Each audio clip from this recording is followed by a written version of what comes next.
Hello and welcome back. Today we're going to start the unit on rotational motion. Specifically today we're going to be going over angular quantities. The first unit we're going to talk about is the radian.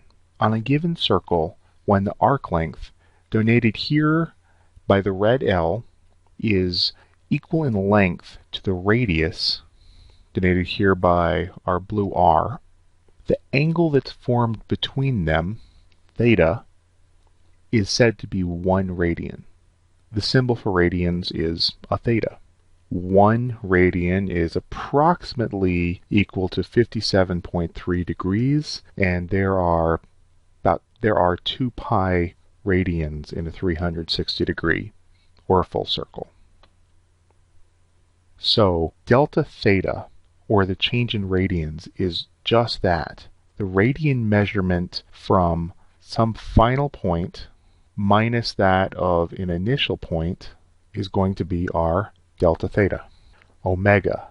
Omega is the angular velocity, or simply the rate of change in time of the radial distance, or the radians. Alpha, or angular acceleration, is just the rate of change in time of the angular velocity. In all of these quantities, it is very important to note direction.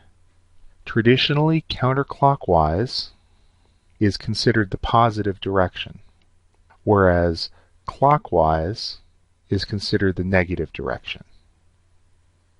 So you have really already learned most of the concepts we're going to discuss in the chapter. The difference is now, instead of applying what we know in a linear straight dimension, we're going to apply what we know in a circular dimension. The rules are still mostly the same, the variables just have different names, and there is a relationship formula that can take you between the straight and curved dimensions. For example, in the linear dimension, displacement is denoted by an x. In a radial dimension, the rotational quantity is theta, or radians. The relationship between the two is, of course, x equals the radius times the number of radians. For the tangential acceleration, linear is a tan, rotational denoted by alpha. You've got a relationship between the two of a tangential equals the radius times alpha. So let's go ahead and hit up a couple of problems. So synchronous satellites are put in a very high orbit whose radius is approximately 42 million meters. If the angular separation of the two satellites is 2 degrees, find the arc length that separates them. Well, first thing to note here is we've been given a problem with a unit s. Sometimes you will see the arc length described as s. Sometimes it's an L. It's the exact same thing. First thing we want to do here is convert this problem, these degrees, into radians.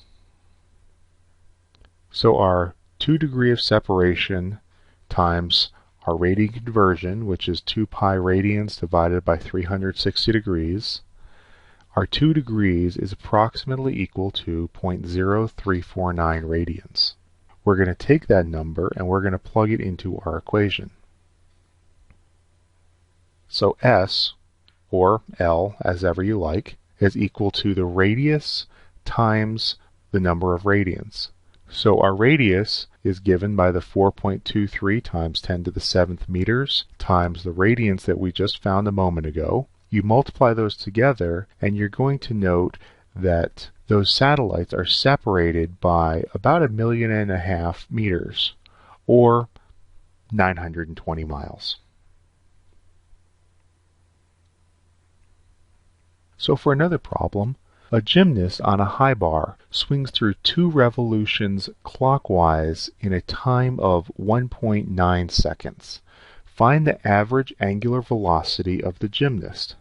So again, the first thing to do here is convert what we have into radians. We're given 2 revolutions So 2 revolutions times our radian conversion equals negative 12.6 radians. Why do we have a negative there? We have a negative because the problem specifically says that this is clockwise. And we are traveling in a clockwise location, and clockwise is negative. So we end up with a negative 12.6 radians. So let's plug that into the equation. So our angular velocity is equal to the change in radians divided by the amount of time it took to do that. So our negative 12.6 radians divided by 1.9 seconds is equal to negative 6.63 radians per second. One more problem? Well, isn't that interesting? I guess my gymnast is now a jet engine.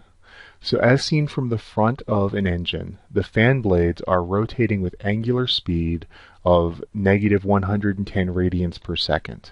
As the plane takes off, the angular velocity of the blades reaches negative 330 radians per second in a time of 14 seconds.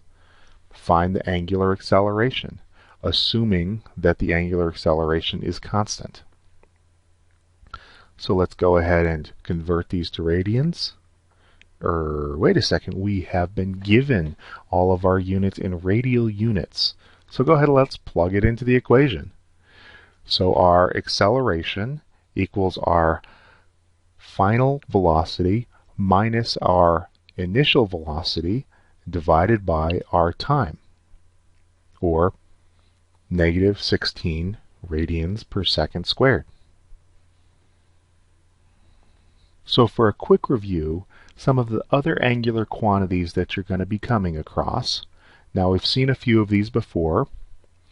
Frequency, it's the number of complete revolutions per second. Frequencies are measured in hertz or inverse seconds. A period is the time it takes to complete one revolution. Now radial acceleration, we have seen before, AR equals V squared over R. Now V is a linear quantity. We can go ahead and plug in the radius times our angular velocity for V, because that's its conversion, squared, divide that by R, and we'll end up with our radial acceleration being equal to the radius times the angular velocity squared. Now something new that we haven't quite seen before is total linear acceleration.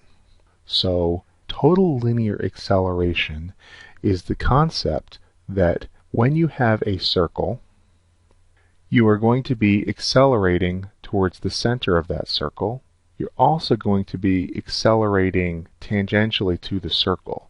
Your total acceleration is just an addition of those two components, or the radial acceleration plus the tangential acceleration. So that's it, and as always, thank you for watching, and please remember to check as you learn for the rest of your assignment.